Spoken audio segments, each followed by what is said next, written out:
For the second time this year, it's Titans week. This time it's in Tennessee.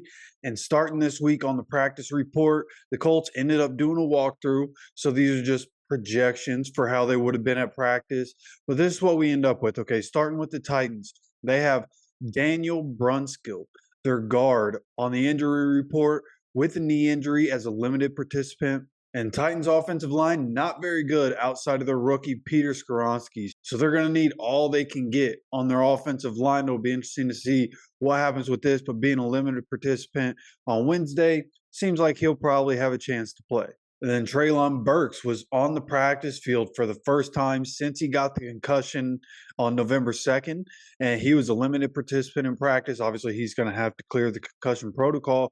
So assuming he's able to continue to practice and with as long as it's been, good chance Treylon Burks is going to be in this game. Then they have Luke Gifford, linebacker, limited participant also. He was limited with a shin injury. And then the other defensive guy that's on the Titans practice report is Terrell Edmonds, a safety. He was a full participant in practice with a shoulder injury, so it looks like he's going to be good to go. He's just showing up here. And he's a good safety, so it's going to be important for the Titans for him to be there.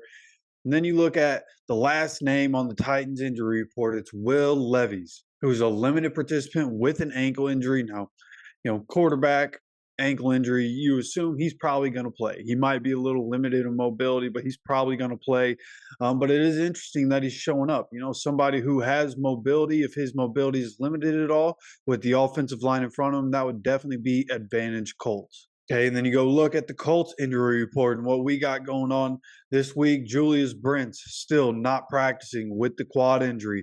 Isaiah McKenzie did not practice with the toe injury. It'll be interesting to see what happens. I know after the game, Shane Steichen had mentioned to the media that there were no injuries to report after the game. We have some stuff popping up here. I'd be interested to know when it happened. Everybody playing through injury in the game.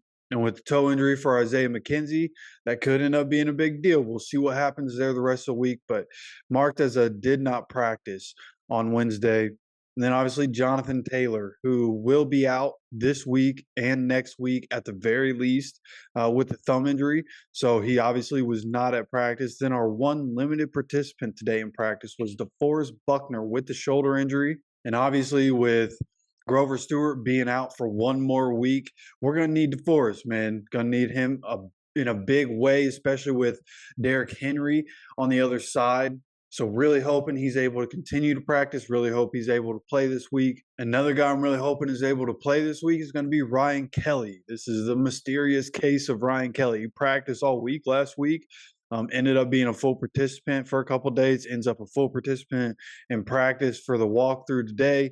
Still in the concussion protocol. Love to see him come out of the concussion protocol and be able to play. We're definitely going to need him. So we'll see what happens there. If he comes off the protocol, I'll let you guys know as soon as I possibly can. The next guy that's a full participant in practice is somebody finally getting back on the practice field, finally going to have him back in the game. It's Drew Ogletree, who's missed some time with the foot injury, but back as a full participant in practice on Wednesday. So hopefully he'll be able to play between being a run blocker and what he brings as a pass catcher. We need that back in this lineup, especially coming toward the stretch run. Looks like they gave him time, all the time he needed to make sure he was going to be 100% when he comes back. But now that we're in the situation we're in, right, we're there in the thick of things at the number 7 seed, having Drew Ogletree back is only going to help us. Okay, and another thing that's going to help is having Bernard Raymond on the field, who showed up on the injury report with a knee injury, but he was a full participant. So, again, today was just a walkthrough. It'll be interesting to see what happens with everything tomorrow. How does everybody's practice look like tomorrow?